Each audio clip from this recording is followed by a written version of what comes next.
Hey, yo, hey, yo, hey, yo. So, hello, everyone. Can you hear us? Hey, everyone, can you hear us? Please let us all know in the chat. Yes, Nice. yes, yes. Hey, okay, awesome, perfect. Awesome, let's wait for a few more minutes while everyone is joining the webinar. While you're joining, please tell us where you're based right now. By the way, for example, hey from Florida, hey from New York, hey from Argentina, hey from, I don't know, London, hey from Tokyo. Please tell us where are you right now. It's Bay Area, Romania, Philippines, Manila. Wow, so many cool places. Ukraine, who else? India, Ukraine, we have Atlanta, Utah, South Africa. Oh my God, so many cool places. By the way, where are you based right now, Killen? Yeah, I'm in the Bay Area, California, East Bay Area. Wow, super morning. Sorry. No, not too bad, not too bad. Sorry we have you this early. No, it's good. Bethany, what about you? I'm actually this week I'm with my team in Argentina. So there was only one person that lives in Buenos Aires, but we flew our entire dev team out here for 2 weeks. So it's been great. A little different. Oh my God, such a cool. Yeah, that's super cool. Awesome. Let's wait for a few more minutes while everyone is joining. Hey, Bethany. Hey from Mexico. Hey, Milan. Awesome. So while everyone is joining, the main goal is to share with you guys pretty awesome growth hacks, techniques, and strategies to use in your outbound. Because outbound is always changing. It's always, it's always different. You need to, go beyond the usual tactics and the overused templates, etc., etc. And the thing is that we decided, what if we invite awesome people who are doing a great job right now, Dylan from the Deal Lab and Bethany from the SendSpark, who can share with you their own experience, their own approaches, their own strategies. So that was the main reason to start doing those type of the webinars. And of course, I will share with you as well a few more growth hacks and so on and so forth. So during the next 30 to 40 minutes, we're going to share with you some awesome, valuable, and cool things. If you have any questions, ask them in the Q&A section. Have anything to ask, but we might not answer, ask that in the chat, because chat is, we might miss it in the chat. So, but we are not going to miss it in the Q&A section. So ask that there, and Keelan, Bethany, myself are going to check it out and answer all of your questions. Okay? So Keelan, Bethany, how are you doing today? Yeah, doing well, Ilya. How are you? Yeah, I'm fine. You see my face? I'm happy. I'm happy to have you. I'm happy to have you today. So, Bethany, what about you? I'm doing great. 10 out of 10. Awesome. And after today's content, everyone will feel 10 or 11 out of 10 because the content is going to be awesome. So, let's start. Okay, awesome. So, let's start. Please let me know whether you can see my screen while I'm sharing that. Can you see my screen? Yep. Yes, awesome. So quickly, a little bit about us. My name is Ilya. I'm the co-founder of Growsy. Before that, I was working at Loudness and Expandy. I was in this outbound world for quite a long time, actually. But now I started my own business, and with my co-founder, we are sharing the content about outbound in our newsletter. We are building the community. We are building SaaS products in that direction, etc., etc. So we try to build our own company in that space. So if you feel that our content is pretty cool, please feel always free to reach out to me on LinkedIn. Let's connect there. And that's basically it. Today we have Keelan. Keelan, can you please share a little bit about yourself as well? Yeah, absolutely. So my name is Kellen K. I'm founder at the Deal Lab. We do done-for-you outbound growth plays primarily. We're like a Clay certified expert, so we do some Clay implementations. Prior to the Deal Lab, I was working as an outbound sales consultant, building outbound sales teams embedded inside of companies. I got to work with a few dozen companies. I saw sort of this missing component of like figuring out message market fit really tightly and having deep understanding of sort of what resonates with which pockets of the market. So I started my business, and here we are. Excited to be here. And we have Bethany. Hey everyone, I'm Bethany. I'm the co-founder and CEO of SendSpark. And SendSpark is a video platform to create personalized videos at scale to send out in sales and marketing campaigns. And before starting SendSpark, my background is like doing marketing for early stage startups to other companies. And so, kind of the reason for SendSpark, I was doing a lot of email automation, found that video was really powerful, but there wasn't a good way to personalize videos at scale the way you could personalize an email with like first name, company name, different variables. So we built SendSpark to give you the best of both worlds and let you do everything at scale.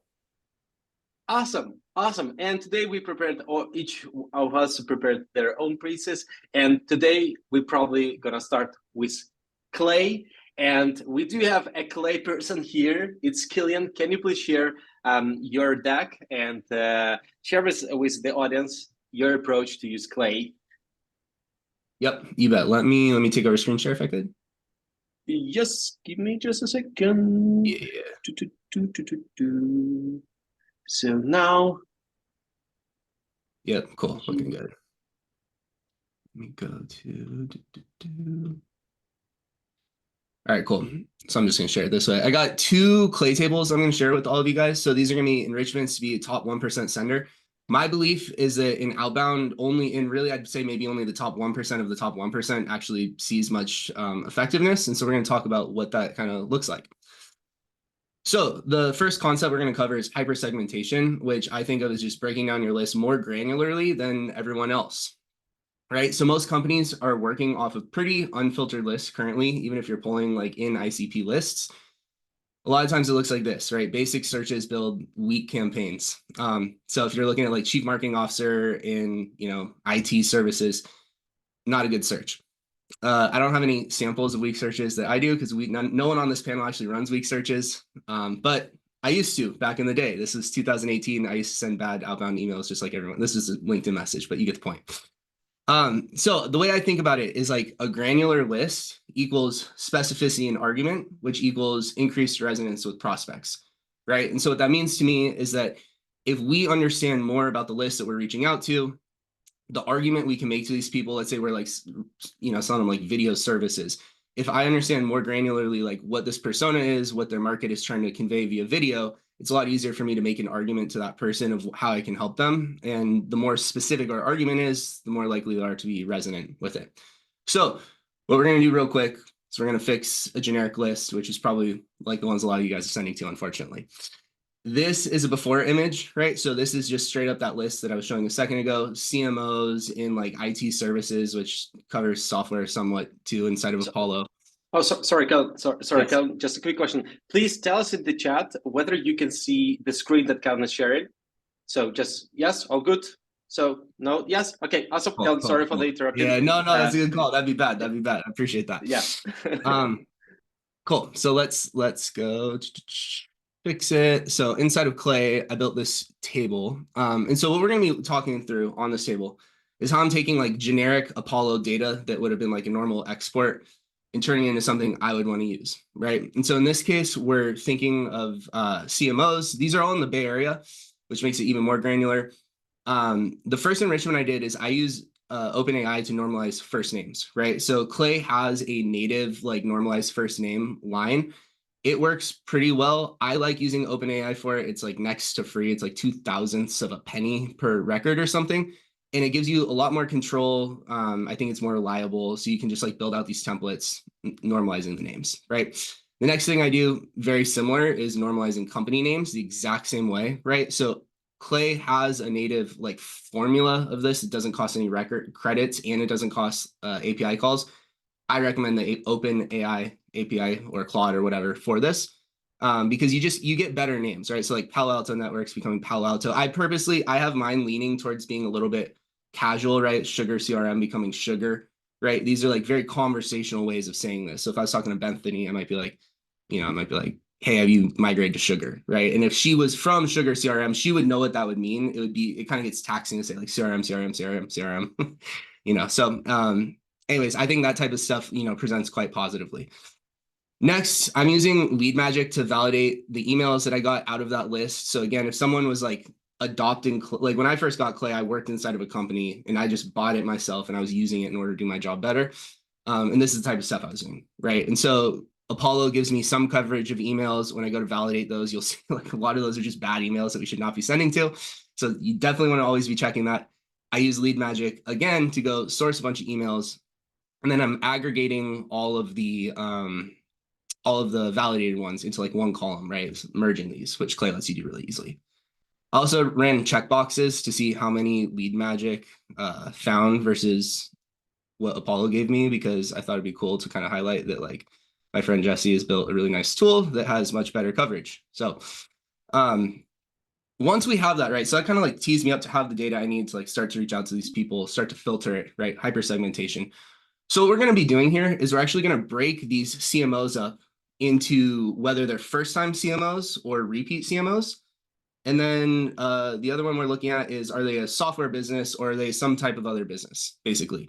And so it creates these 4 quadrants where I'll either have first-time software or CMOs, repeat software CMOs, first-time other CMOs, right? And then repeat other CMOs. And so by having these 4 different segments out of this one sort of general persona, we can make more specific arguments to all of them. So if I know what it's like to be a first-time CMO in software and that they're thinking demo signups and things like that, I can speak to that way differently than if it's like a super senior repeat CMO in like IT services, right? Where if I'm talking demo language, they're going to think I sound like an idiot. So what I do on almost every single Clay table, every time I'm using Clay, super powerful combination, Zenro scrape into OpenAI like summaries, right? And so rather than using Claygen or something like that, which is a great tool also, what I'll do is I'll scrape their website, I'll push it into this like brief where I'll say like, hey, give me all, who do they sell to? What do they sell? Who do they sell to? What is sort of the like brand imagery that they use on their website? That sort of thing, which becomes this base piece of research. I'll do the same on the personas. Like I'll scrape the persona so we get, or the contacts, so we have all of their historical data. And then all I'm doing is pointing the first API call at their professional history. And I'm saying, have they been a CMO before other than the current job they have? Yes or no, right? And so super easy binary, yes, no. On the business type, very similarly, I'm saying, hey, look at this business. Does it? I actually think that I'm taking a screenshot here. So I'm taking a screenshot of their website and like looking at like, are they pushing people to demos and stuff like that? And then having it determine, is it software business or is it other? Right. And then from there, I have 4 different smart lead campaigns that I push to. So there's like repeat SaaS, repeat other business, first time SaaS, first time other business. These are all conditional runs. And so it automatically adds people to the campaign that they belong in. And so what's really cool about this is by building a table like this, if this was, what I did all day, I could just keep on taking data from like Apollo or wherever else. I would map first name, last name, title, company, email address, and like the table would do the rest, all the way to enrolling these into outreach campaigns. And so anyways, hyper segmentation, breaking it down a lot more granularly than you would otherwise. I promise you, if you took these CMOs and you ran this campaign, talking really specifically, it would vastly outperform whatever you would be able to do on the front end. Any questions on this real quick in the chat before I go on to my next little table? I'm assuming not. So again, the outcome of this is we got about 100 extra emails, which was about 20% gain from what we started with, maybe a little bit more. And then we split one campaign into 4 campaigns, more granular, more specific, more resonant. Second concept, this is something I'm calling inside out versus outside in prospecting. This would layer incredibly well with SendSpark. So I think most outreach to me feels contrived and actually pushes prospects away, right? This little graphic is talking about inside out, outside in. So to me, inside out is what most people are doing, which is like I build a list, I look at this one cell in the list, I go out in the world to find research, and I manufacture this piece of outreach, right? And the reason it doesn't work is it's kind of like, it's on, well, it does work, but the reason it's less impactful is it's on my timeline, it's manufactured. There's also sort of like predictable research points. Like I bet Bethany gets like, there's probably like 5 things that like good outbounders like pick up about her background or about her to like say, hey, I noticed this. And eventually that becomes a pattern too. So even if you're doing great research, you're probably talking about like the same things as everyone else. So what outside in prospecting is to me is it's sort of like it's very tightly tied to like signals and all that type of stuff, where you're sort of tuning into what is going on in the outside world around us, kind of like naturally in these environments. And then when signals hit that are some sort of reason to act on, you're using those to zero into an individual, right? And so the difference is, instead of I decided to reach out to Bethany, I'm going to go figure out something going on. It'd be like subscribing to like what's going on in like MarTech, having an article come up about dynamic video that Bethany has a quote in. And the day that article comes out, having her get an automated message just saying like, hey, I read that article, thought it was really cool. Have you thought about XYZ? Right. And so there's this timeliness component to it. It's also kind of picking up on momentum our prospects already have, because if they're participating in podcasts or interviews or articles or any sort of thing that's being published out into the world, you can assume that they have some sort of intent to get something out of it. And if you can be the person kind of calling out like, hey, I saw you're doing this, I was really, someone tells us, hey, I saw you on that webinar, like we're all going to appreciate that. So how do we put it to practice? First, you're going to grab some sort of signal, right? So Clay lets you use RSS signals, which all podcasts will push to RSS signals. Lots of like interview site type things, lots of websites push to RSS. You can take any website, throw in ChatGPT, ask if it has an RSS, it'll tell you. So Clay, you'll start with this RSS, you'll give it this feed URL like you have here. In this case, what I took is Product Hunt releases. And so every product that comes out on Product Hunt will push this RSS feed, right? What we'll get inside of Clay is a data like this. So we'll have like the link, we'll have the title of the product, we'll potentially have the author. There's like some, publishing date, stuff like that. And so what we'll do is we'll write copy based on what I'm going to know, right? So in this case, subject line like PH launch product hunt, going like, hey, name, congrats on, products, SendSpark's product hunt launch. You did a great job. Thing they did well, which we're going to be filling in. Curious how you currently grab convos with the specific buyer type that ultimately become your customers. Would it be helpful if you could identify specific title who do thing or do thing in order to build targeted outreach lists? Let me know, Kellen. PS, I'll build and enrich you that list on a call, zero cost associated if you'd like. Right. So this is just like a sample of like a piece of copy. I always write the copy before I go build this table, because I'm thinking about what do I want to build, not what do I have, right? Makes your sequences look super cool like this, right? This is what most of my smart lead looks like. You end up filling it in like this, and I'll quickly show you through this table. So basically the RSS feed item comes in, we have the product title, we scrape the product release page, right? So we get all of the copy off of it. It also has some of the comments, that type of stuff. We feed it into OpenAI. And so we're saying, hey, what is the product? What's the overview? What's it do? All of that type of stuff. Then I'm having Clayagent go and find the person who's like the person who released this product, right? So on Product Hunt, there's a field. Sometimes, sometimes like just K, that's not a real thing, ASEC, sometimes it's empty. But a lot of them, it finds a name. I then have Clayagent go find the LinkedIn URL. From that, I go enrich that LinkedIn URL. From there, I first check if it's like what I'm calling a qualifying role. And so for this table, I was basically like, hey, are they like in marketing? Are they a founder? Are they like are they someone that would want to be thinking about outreach for their product, right?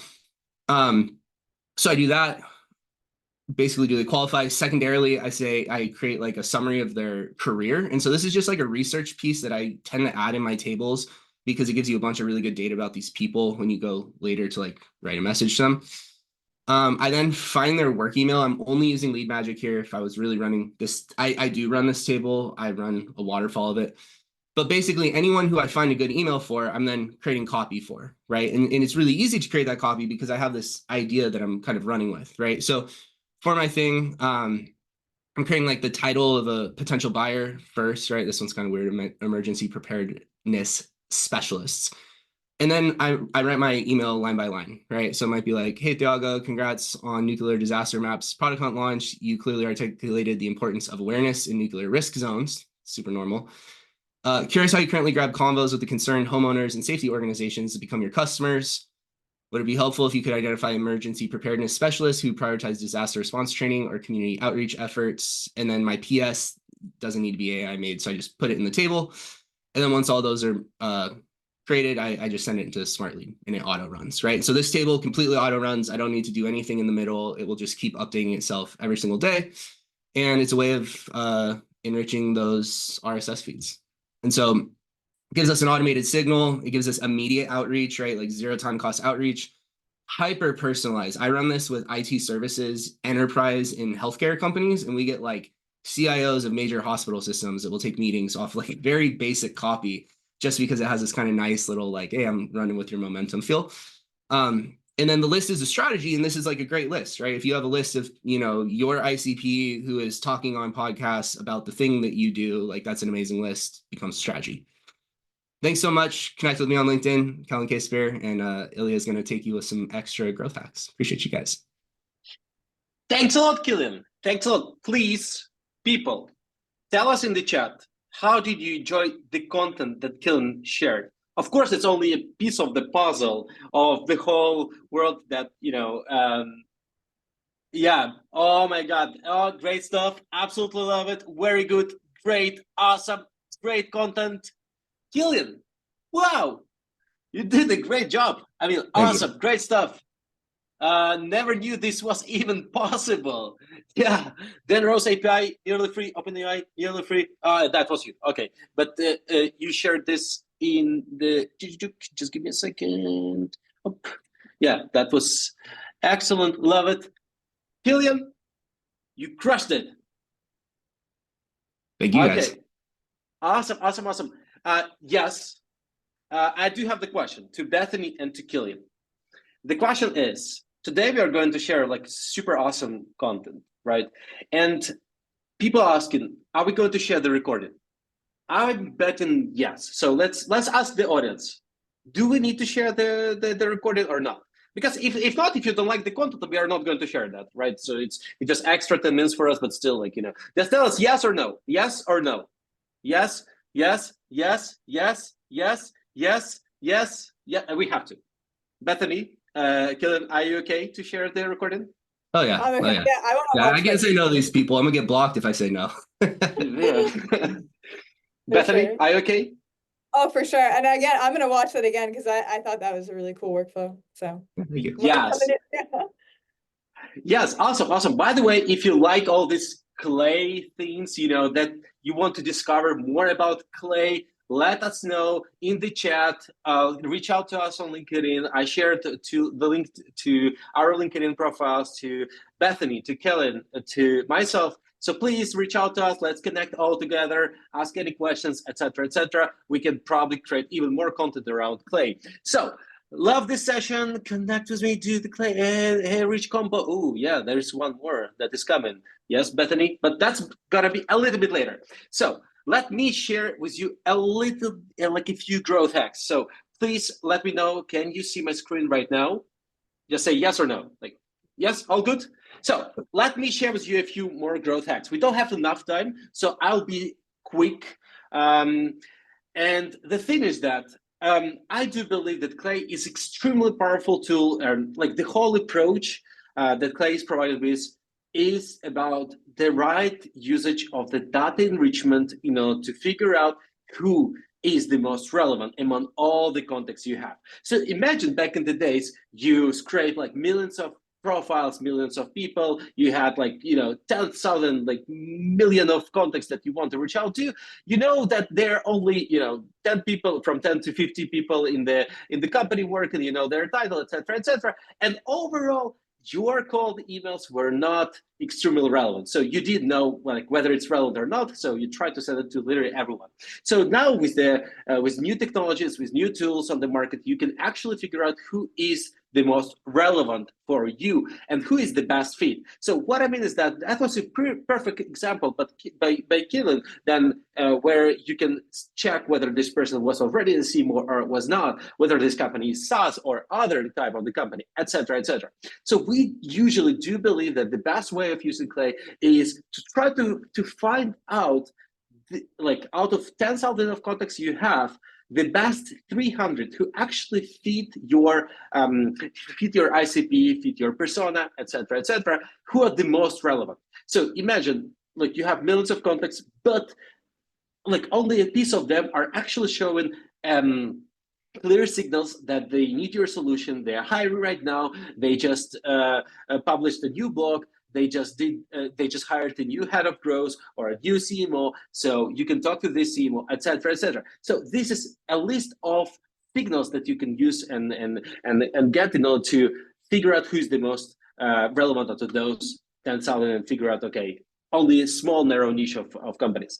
And whenever you have this small narrow niche of companies that you definitely need to reach out to, you need to maximize every single connection request that you are sending, every single message, every single connection request that you're sending. And especially, of course, when it comes to cold emailing, it's pretty scalable channel, right? So everyone is sending cold emails. You definitely can go beyond 100, 200, 1,000, 10,000 of cold emails sent by day, like per day. But when it comes to LinkedIn outreach, and I'm usually talking a lot about LinkedIn outreach, and I do believe in this channel, it's not possible. Like, you're always limited with the amount of connection requests that you're sending, with the amount of messages that you're sending, and you're not the only one who's limited. Like, everyone is limited. So imagine, like, you are using the platform where you can get amazing results, like high reply rate, everything's super awesome, everything's super great, but you're limited. You cannot send more than like 300, 400, 500 of connection requests per month. So at the same time, like, you know, the results might be pretty awesome. So what to do in this case? In this case, you definitely need to maximize every single connection request that you're sending, every single message that you're sending, every single communication that you have. So in reality, we do believe in several things. The first one, you definitely need to do a homework before you go to your Clay and try to figure out who out of all of your contacts you have found, who is the most relevant, who fits with your SCP the most, with the clear buyer signals, with the clear signals that they're pretty great. So like buyer signals, etc., etc. So that's the first thing. The second one, you could go multi-channel. Of course, with cold emailing, you can reach out to literally everyone, even sometimes when you're not extremely relevant, just because you can't do this. With LinkedIn, you cannot do that. You actually always need to reach out to those who are extremely great in terms of ICP. So go multi-channel there. The third thing, it's video personalization. And it just feels like we do have a person here who knows something about video personalization, but it just feels like that. Like, I'm not quite sure, but it just feels like that we know someone who knows video personalization. And Bethany is going to share her experience just a little bit later. And it's high-level text personalization. So let's talk about the maximization of LinkedIn. And this is the thing that I wanted to talk a bit more today.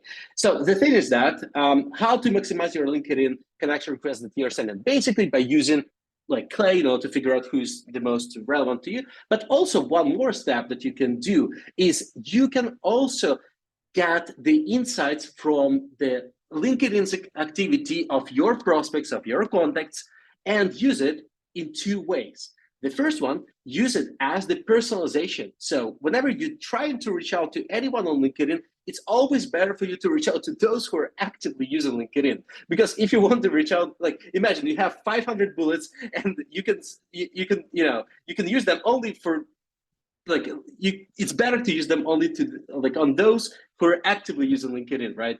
So the thing is that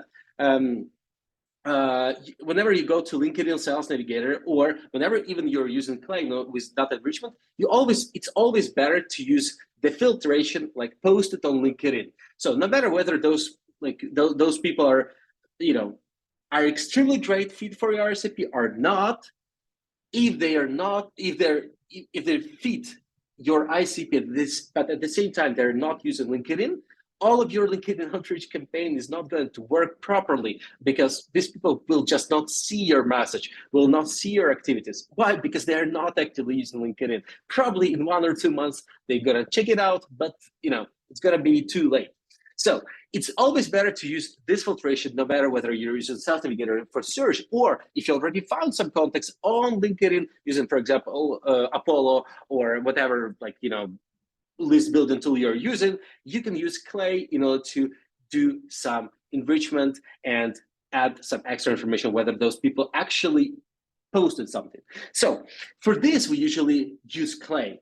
And I'm going to show you a few screenshots it's pretty simple. It's not that well dive deep like Kellen shared, but it's a pretty simple thing that always increases the results from your LinkedIn outreach campaigns. So what we usually do, we go to Clay, we upload the table, the list of people we have, either from CSV, from our Apollo, or from the Sales Navigator directly.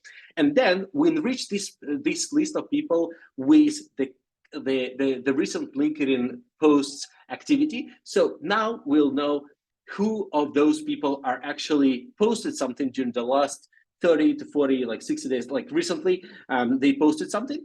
And moreover, within Clay, we like on top of the fact that we know that they posted something on LinkedIn, we also have the information about the post itself. So we know the context of the post itself.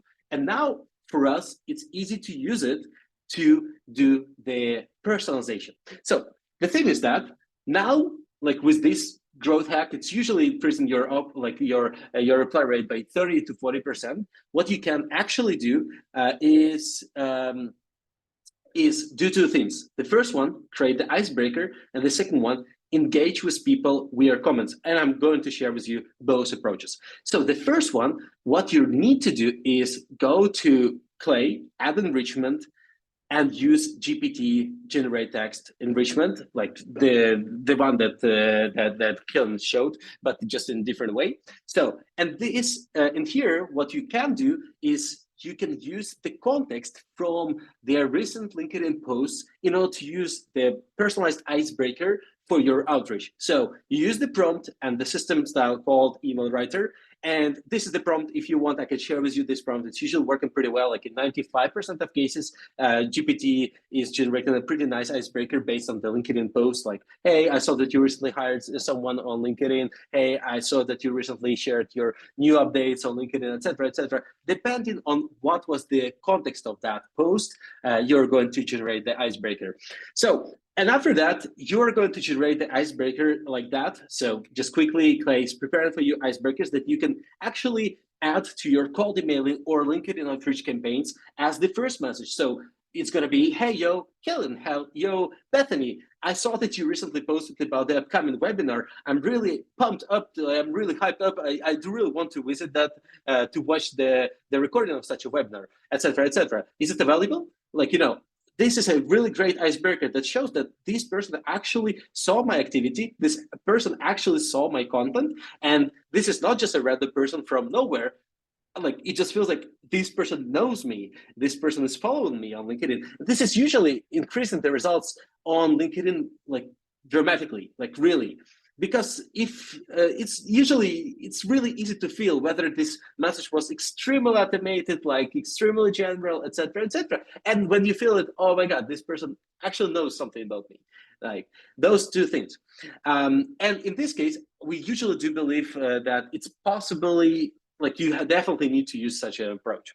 And you can use the outreach. You can use like whatever tool you want. But what we usually try to do, we usually try to do several steps. So we try to connect with the person, and then we can like their recent posts, so we can appear on their radar even more, so they can see who liked my post, etc., etc. So that's one of the approaches that we usually use, especially when it comes to LinkedIn outreach. That we are not only connecting with people, but also we are liking their posts, etc., etc. So that was one of the approaches. But the second one, we are getting the list of recent LinkedIn posts. So as a separate column in Clay. So our next goal and our next step to appear on their radar even more. We can go and click on every single LinkedIn post that they made. So just like we have 100 people, it's just 100 posts or something like that, or 50 posts. And we go there and we like on the recent posts, we can leave a nice, deep, comprehensive comment. So they can see it, they can see that someone engaged, someone actually commented that. So the next thing is that, you know, one post, it's usually from 10 to 17 seconds, usually 13 seconds on average. When you do one click, you open the post, you just click generate the comment, and boom, it will generate the comment for you. This tool called Growsy. I built this product, so actually it's my product. So you can try it; it's free. So and it's an MVP stage. So I do really need your feedback. I'm gonna share with you the link if you want to try it out, but I need your feedback. So the thing is that why it's pretty cool, because it's of course it's AI and so on and so forth, and you can do all those things pretty quickly. But one more thing that is working there, you can actually upload all of your knowledge, and Growsy will know who you are. So all those comments will actually make sense. So it's not just random AI comment, it's the comment based on the context of the post and the context of who you are, considering your website, considering what your LinkedIn profile, considering any type of documents or PDFs or materials that you're uploading to Growsy. So it's more like your AI ghostwriter who knows how to write great AI comments right now. So in the future, it's probably going to be a bit something more, but right now it's that thing. So in reality, to double or triple your results on LinkedIn, you definitely need to like segment your users, your contacts. B, try to find the recent activities that they did. Also do the video personalization, but we are going to talk about this just in a few minutes. Also try to engage with them and try to mention the fact that they did some they made some posts and they actually do some icebreakers based on that. So basically those are quick things that will let you appear on their radar. Like they're gonna see your face again and again in the notifications. And that is usually, like, this is a great example. Actually, I definitely noticed this person because I saw, so many posts.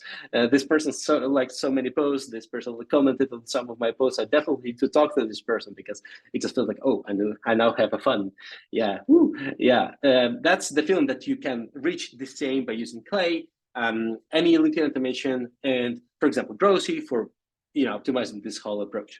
I do have all these guides and more guides. I don't have a lot of time to share more, but here, you just can click, and this is Notion file with the list of guides and different growth hacks for you. If you want to get it, I'm gonna send it to you. And now it's not going to be a Q&A session. It's going to be the section about the video personalization. So Bethany, can you please share something about the video personalization? It just feels like you know something about video personalization. So. Just a little bit. Yeah, so I'll share this. I know we're short on time, so I'll give you like the abbreviated high-level version, but honestly, it's super, super cool.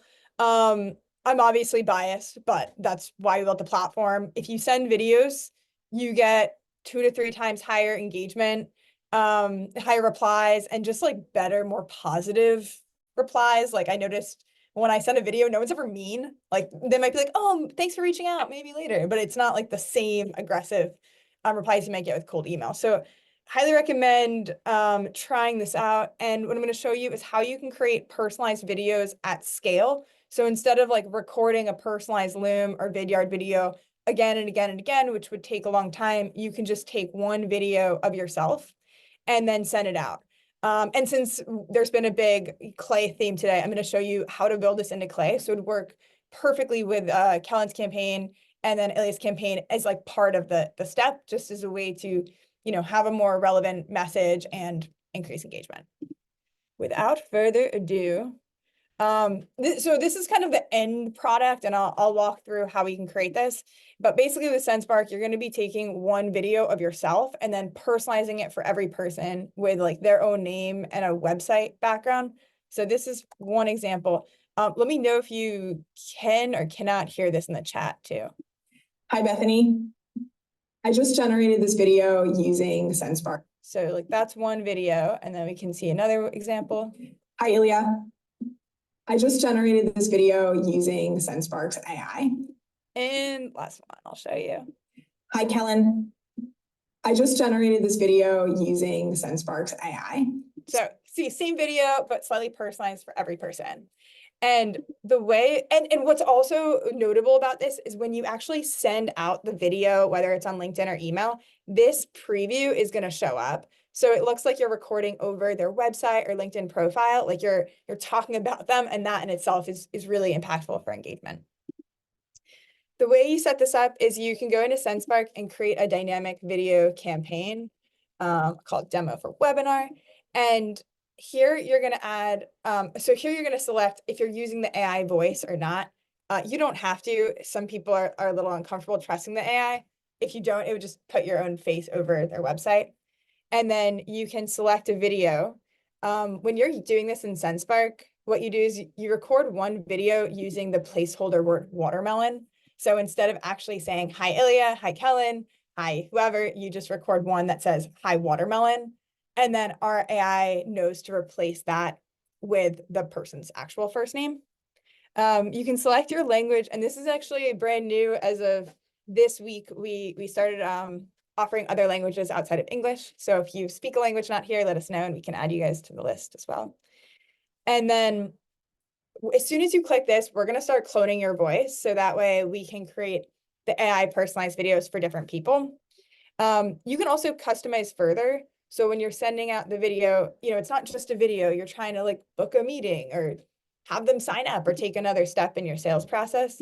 So you can customize the look and feel of like the page that goes out, you know, add some text, you can add more variables here, a button for them to sign up or an embedded calendar, and we integrate with a bunch of platforms. And then you can also set the fallback. So like, let's say that you don't have their name or you don't have their website, you don't want to send out a hey watermelon video. Oh, they removed my template. Let me add it back. So once you have this set up, the last step you'll do is add contacts. And you could either do this by uploading a list here. But what I'm going to show you is not uploading a list. I'm going to show you how you could do this from Clay. So if you wanted to like automatically create videos for every person and then send them out as part of your outreach, you can make a Clay table. And I just have a really simple one for demo purposes. So like if you're doing what Kellen showed or any kind of Clay table, you would set this up the normal way. And then at the point in when you're like getting your content together to send out the messaging, you can do add column and use the SendSpark enrichment here. So just search for SendSpark and it's going to ask you what account you're using. So for this, it's automation demo, the workspace. This one actually, I need to refresh. Let me do that again because it's not there. Okay, my session expired. I'm not going to log in because we're tight on time. I'll show you a different one I have open that is already filled out.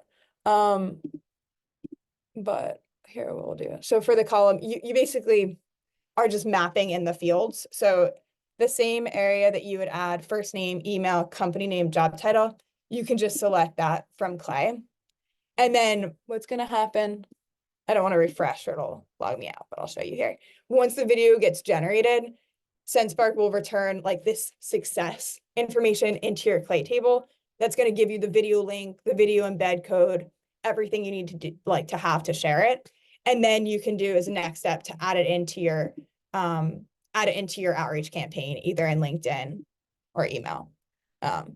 Sorry that my account logged out, but hopefully that makes sense. And if you want, I can refresh and share it when I'm not sharing my screen here. But cool. That is how it works. So awesome. Thanks a lot, Bethany. I do really love SendSpark, especially like I know this product for quite a long time. Actually, for already more than a year, it just feels like.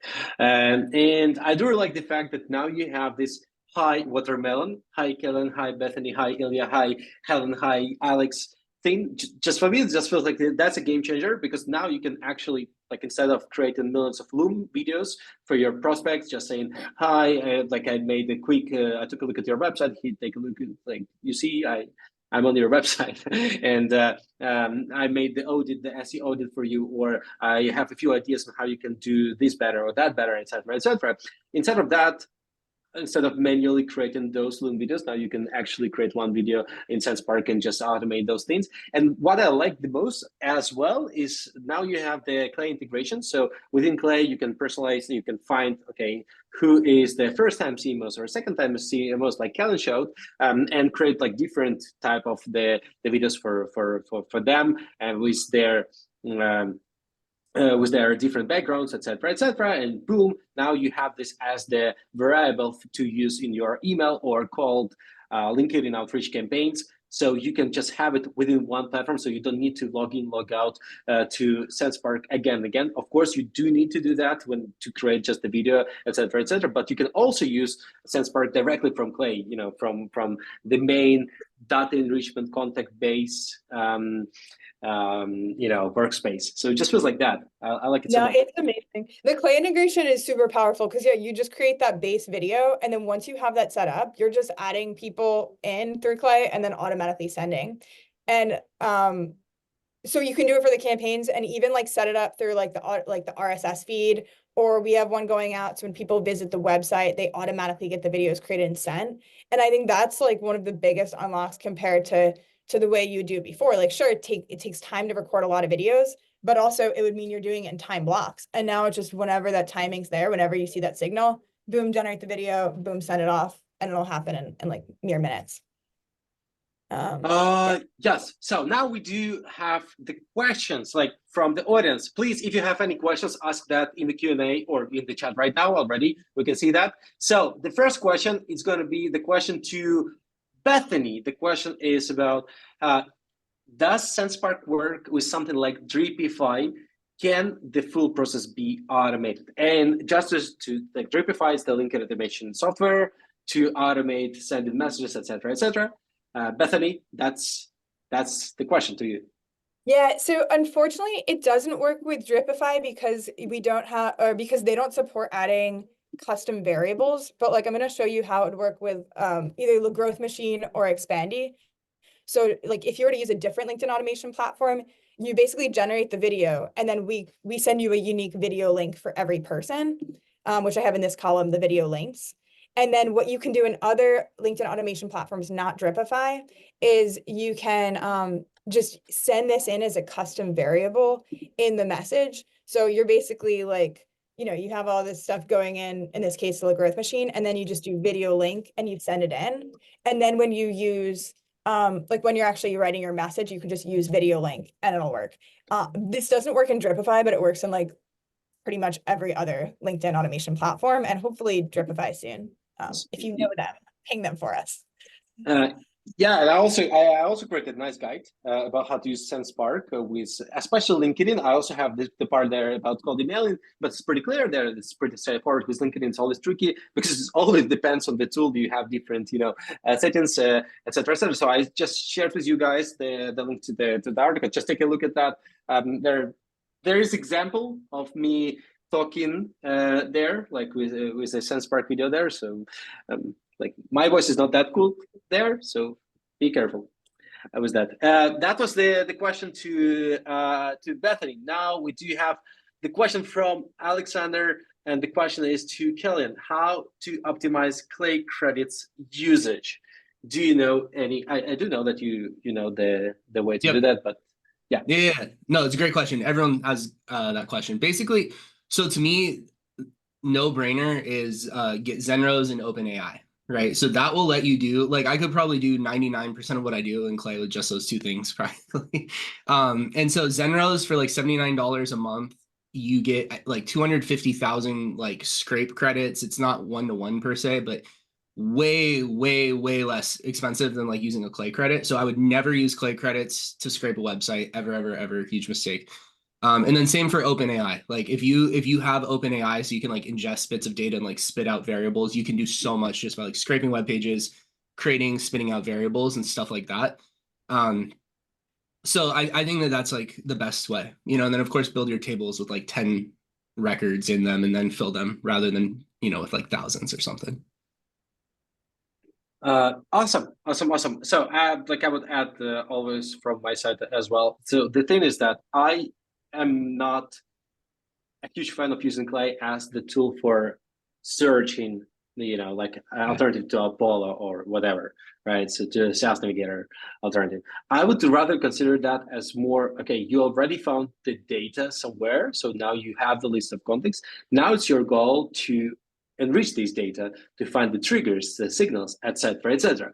And in this case, you can always do two things. The first one, try to optimize the credit usage by just finding the nice solutions like Zenros approach, like instead of Clay agent, which totally makes sense. The second one, you can always use your own API credits, API keys for any tool you're using. So imagine you're already using the tool for finding emails, for verifying emails, for this, for that, etc., etc. So you can either use Clay's internal usage, internal credits, or you can use your own API keys and not use the credits for these simple tasks, like verifying emails or finding emails, etc., etc. Try to use the credits of like in Clay only for those things that you cannot really do with any other tools, like go and check who is hiring right now with predict leads, or go and do the scraping of the e-commerce business website store, and then figure out who of them, what is the the items that they're selling exactly, what is the price for those items, etc., etc. So those are the things that you can definitely do with Clay, and you cannot do this pretty well with other things. So yeah, I would say it like this. So I totally agree with Kellen. I do see some questions from the audience that Bethany, do you have the free trial or free option for SendSpark? I saw some people asking. We don't have anything that's like totally free, just because there's cost to us to generate videos. But we do have month-to-month pricing, and we have like a solo plan that you could use for $49 to like try it out. And then like our team plan that comes with the Clay integration, API, and all that is $149. So it's like flexible month-to-month pricing, but sorry, not totally free. Yeah. Okay. So you can always try SendSpark, and I'm always voting for you try SendSpark, especially with LinkedIn automation campaigns. And the reason for that is you don't need millions of videos. Like if you're sending millions of cold emails, of course it's pretty hard. Like you actually need to create millions of videos. But at the same time, with LinkedIn, you need hundreds of those personalized videos, and at the same time, you can check it out quickly and test the video personalization quickly. And the second thing is that that's one of the ways to actually maximize and double or triple your reply rate on LinkedIn. It's by using the video personalization. It's just working like that. Whenever you add those videos, the links to the videos, people see that. People are usually you can get way more chances to get a reply. Like I tried that actually. A few more questions. I see that some people are asking about some tools, like the questions about, hey, what do you think about this tool or that tool? I don't know. Yes.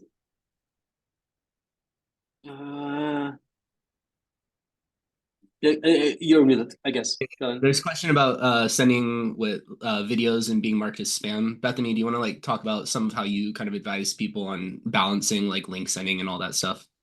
Yeah. So this is the thing, is it's not as black and white as like you can't send a link and you'll immediately go to spam. But you're kind of weighting pros and cons. So the cons of sending a video is, one, it's a link, and two, it's an image, because we're literally sending an image linked to a link. So those are red flags, and I would be careful doing too much of that.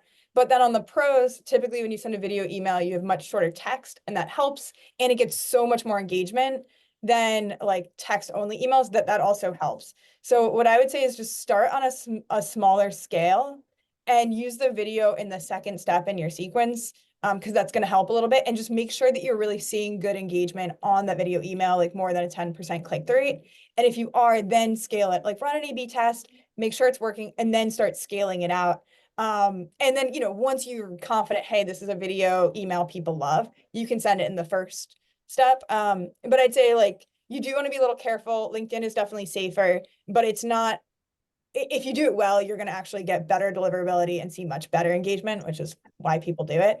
And then one thing I'll add, and then Alien, I know you have something to say, is right now there's like Google just came out that they're starting to be really aggressive on like hidden tracking in emails. And so having a video instead of like another tracking can be a way to see that people are opening and engaging with your email without having the secret tracking that's going to get you in more trouble. So a lot of things to consider.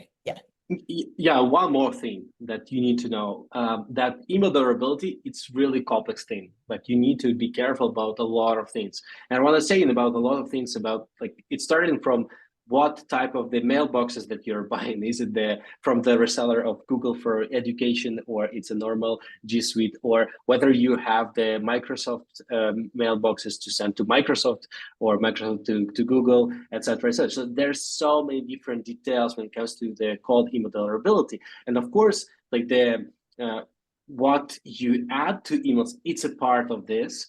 But if you do, like usually if you're working a lot on your email deliverability, you do the right monitoring, you make sure that your SPF, DKIM, mark, etc., etc. Usually in this case, you definitely can go just beyond the normal plain email by adding like the videos, the links to the videos, etc., etc. If your deliverability is okay. If your deliverability is hurt, definitely it's way better to work not on the personalization or something, but just do a step back. Go fix your problems with spam, etc., and then come back to the cold email. Because if you go even more and don't fix the problems with durability right now, right, like yesterday, you might have like even more problems that you cannot easily fix in the future, in the nearest future. So that is why when it comes to email durability, it's a complex question, like really. So be careful with that. Like I recently created like huge guide, like I mean like 60 different pages. I published that on LinkedIn, a huge guide about the cold email durability. Like check it out. Well, we spent like a huge amount of time diving deeper into all the details about cold email durability. So be careful with that, but be careful not with adding links or not adding links, but with so many different other things that are going on around around the email durability. So yeah. Yeah, that's just the question from from the Q&A. It's also the question to Bethany: is there a plan to add more flexible personalizations besides just a first name? Yeah. Actually, so I said I was with my team in Argentina right now, so that's one of the big things that we're working on now. But I'll be honest, it's way harder. Like adding first name in a video and having it sound good was like, it's great. Like you'll see it, like it looks really natural. We're working on adding more, but it's a little bit harder to make sure that it's like once you replace variables in the middle of a sentence, it can sound weird. So we're making sure we'll make it really, really good before releasing. So I'd say give us some time, but it's in progress. Yeah, awesome. We almost out of time, so we are ready to answer one more question, right? So, and this question is, you can ask any questions right now, so we can pick only one and answer that.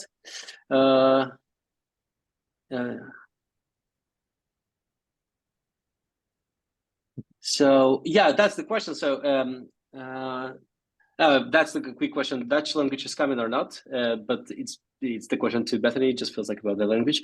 But yeah, I guess that you can reach out to the SendSpark, or like Bethany. Do you have the answer to that? Wait, sorry, which one? Is Dutch language coming to SendSpark? Dutch. Yeah. Oh yeah, actually it is. It's literally someone else just asked for it this morning, so we're already going to do it next. So yes, stay tuned for Dutch. And the last question, it just feels like the question to everyone who's using Clay, it just feels like, do you have the feeling that the era of data researchers, sales engineers, those people who actually go and check the websites, do their job like manually, is it coming to the end when you actually have an ability to automate those things by using Clay and extra different integrations? Killian, what do you think about that? Yeah, I'd actually say no. And the reason I believe that is I see it like the technologies create this opportunity of parity. And then like, so it's sort of like if everyone can use a tech at, X level, and then if you have the technology plus some people who can do some sort of like manual, like kind of like task grabbing stuff on the back end of that, I just believe you'll always be able to kind of boost what you can automate and engineer like that nth level a little bit further. So even like Jordan Crawford, I know he's been like a huge advocate to me about using like manual researchers on stuff. And he's like, hey, don't force it to be something that you're like scraping and ingesting and stuff necessarily. So I think there'll always be that opportunity, but I think like the bar for what you can do without that is just getting incredibly high. And people who are sort of like failing to keep up with that, I think are going to find themselves in a tough spot. Yeah, I would awesome. Bethany. like I'd say like what we do at SendSpark typically is like we'll try to figure out like a signal first, like so okay, someone on our website, and then we'll push that into Slack and then research, like the people on the team will research it, and then we'll kind of figure out, oh, what are we saying to people that are like X? And then once you figure that out, then you automate. So it's kind of cool because you can start automating what you're doing manually, but you always need to kind of get ahead. And once you start doing something, everyone else does it, and then you need to do the next thing. So I feel like the bar is getting higher, but it's not necessarily going to stop. It'll just be more creativity involved. One thing to add to that, just to your point, is I think effort is always like a difference maker, right? Like you can kind of just assume like most people are not going to like expel that much effort to do things. And so I think anytime you're willing to like do things further, more exhaustively than others, you'll be able to like elevate that quite a bit. Mhm. Yeah, I agree. I agree with everyone. I would consider that probably Clay and all this technology is not going to replace for a lot of specific cases. But I would consider that for the usual cases, imagine that the case is whether this company or this website fits your ICP, not by only, just demographic filtering or criteria or whatever, but also by the, whether we actually can help the company who is doing XYZ and whether this company is doing actually this XYZ for this type of clients, et cetera, et cetera. So this is the type of the cases where Clay kind of can help already, but in the majority of like different use cases where it's not that straightforward, like you visit the website, you analyze the website, and you say whether it fits RCP or not. You can't really rely on technologists right now. So I would say no. Sometimes it's way better to say to people like just go and do this specific thing, and they go, and it's sometimes not easy to automate in the right way. Yeah, so I would say it like this. So I agree both with Killen and Bethany. Yeah, awesome. Thanks a lot. Thanks a lot, Bethany. Thanks a lot, Killen. And how do you enjoy the webinar? Us? Yes, you. Oh yeah, I had a good time. How's you I guys? loved it. Yeah, these things are always fun as hell to me. So, a bunch of cool people in the chat, I had a great time. Awesome, Yeah, for sure. awesome. And people, how did you enjoy the webinar? Please tell us in the chat, like from 0 to 10. Like 0, I hate this webinar. 10 is, oh my God, I love this webinar. 11, 8.5, 10, 11, 11. Yeah, that was killing. I saw. I noticed. 10. Thanks a lot. Awesome. Thanks a lot and have a nice day. Everyone, thanks a lot. All right. See you guys. Bye-bye. Thank you so Thanks, much. guys.